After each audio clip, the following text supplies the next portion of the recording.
Welcome to Vibrant. నేను మీ Shivani. Bigg Boss Telugu season 8 మొదలైన 3 రోజుల్లోనే వాదోపవాదాలు స్టార్ట్ అయ్యాయి.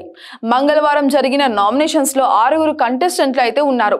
మామూలుగా అయితే బిగ్ బాస్ హౌస్ లో మొదటి వారం నామినేషన్స్ 2 రోజుల పరిచయం కాబట్టి పెద్దగా వాదనలు ఏమి జరగకుండానే 2 రోజులు ఎవరు కాస్త తక్కువ కమ్యూనికేట్ అయ్యారని అనిపిస్తారో వారిని నామినేట్ చేస్తారు. కానీ బిగ్ బాస్ సీజన్ 8 లో జరిగిన 2 రోజుల ఆటలోనే హౌస్ మేట్స్ మధ్య కొంత డిస్కషన్ అయితే ఏర్పడింది.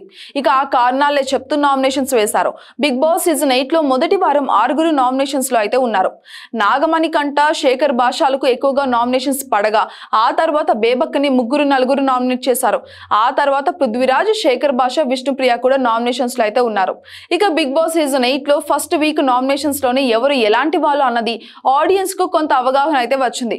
ఇక బిగ్ బాస్ సీజన్ 8 లో 14 మంది కంటెస్టెంట్స్ హౌస్ లోకి వెళ్ళగా వారిలో 6 మొదటి వారం నామినేషన్స్ లో ఉంచారు.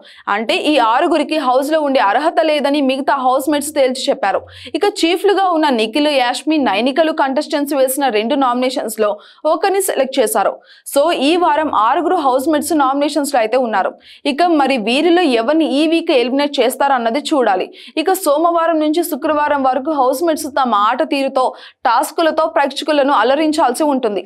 ఇక శని, ఆదివారాల్లో హోస్ట్ నాగార్జున వచ్చి హౌస్ మేట్స్ పర్ఫార్మెన్స్ గురించి మాట్లాడతారు.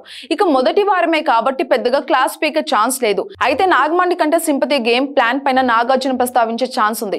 నామినేషన్స్ టైంలో అతను ఎమోషనల్ అవ్వగా బిగ్ బాస్ కన్ఫెక్షన్ రూమ్ కి పిలిచి అతన్ని కన్సోల్ చేశారు. అయితే ఈ వారం నామినేషన్స్ లో ఉన్న 6 ఎవరిని ఆడియన్స్ ఇంటికి పంపిస్తారు అనేది మనం చూడాలి. For more updates subscribe to Vibrant.